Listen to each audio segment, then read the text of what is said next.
भारत और चीनी सैनिकों ने पूर्वी लद्दाख के गोगरा हॉट स्प्रिंग सीमा क्षेत्र से 2 साल बाद हटना शुरू कर दिया है।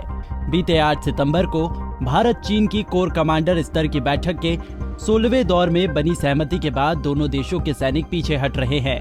भारतीय रक्षा मंत्रालय ने बयान जारी कर कहा है कि ये सीमावर्ती इलाकों में शांति के लिए अनुकूल है।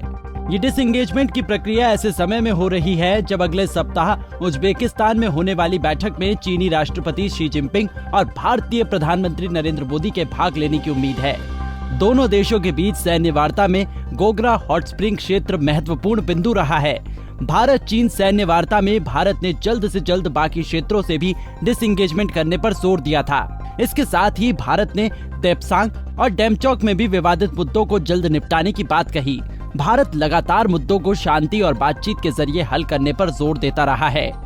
भारतीय रक्षा मंत्रालय ने इस डिसएंगेजमेंट पर बयान देते हुए कहा, आज भारत चीन कोर कमांडर स्तर की बैठक के 16वें दौर में बनी आम सहमति के अनुसार गोगरा हॉट स्प्रिंग PP-15 के क्षेत्र में भारतीय और चीनी सैनिकों ने सुनियोजित तरीके से पीछे हटना शुरू कर दिया है, जो शांति के लिए अनुकूल है और इससे सीमावर्ती क्षेत्रों में शांति भी बरकरार रहेगी।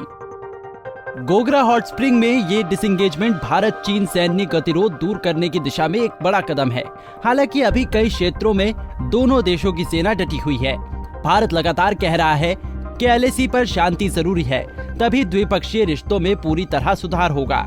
दोनों देशों की सेनाओं के बीच लद्दाख मामले में अब तक 16 बार बातचीत हो चुकी है। आइए जानते हैं LAC पर दोनों देशों के बीच ये विवाद कब और कैसे शुरू हुआ था। भारत और चीन 3800 किलोमीटर लंबी सीमा साझा करते हैं। दोनों देशों के सैनिक किसी भी तरह के हथियार का प्रयोग नहीं करते हैं और लंबे समय से इसका पालन किया जा रहा है।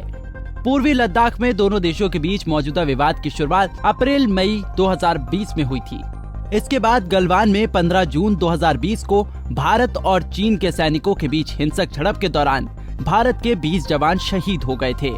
चीन को भी इस झड़प में भारी नुकसान पहुंचा था।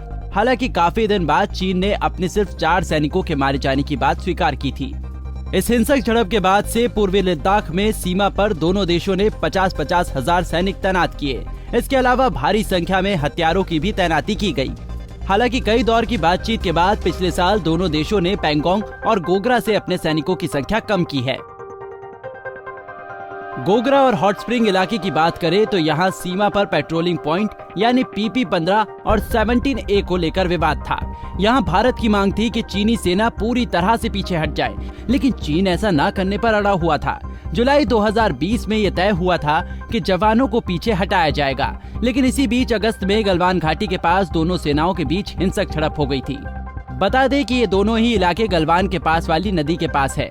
चीन का मानना है कि ये क्षेत्र भारत और चीन के बीच की सीमा को चिन्हित करता है, लेकिन भारत के अनुसार अंतर्राष्ट्रीय सीमा पूर्व की ओर है और इसमें पूरा अक्साई चीन भी शामिल है। हमसे जुड़े रहने के लिए हमारे YouTube चैनल को सब्सक्राइब करें और नई वीडियो की नोटिफिकेशन के लिए बेल आइकॉन को दबाएं। अगर आप ये वीडियो Facebook पर देख रहे हैं तो लाइक जरूर करें और ज्यादा से ज्यादा शेयर करें। धन्यवाद।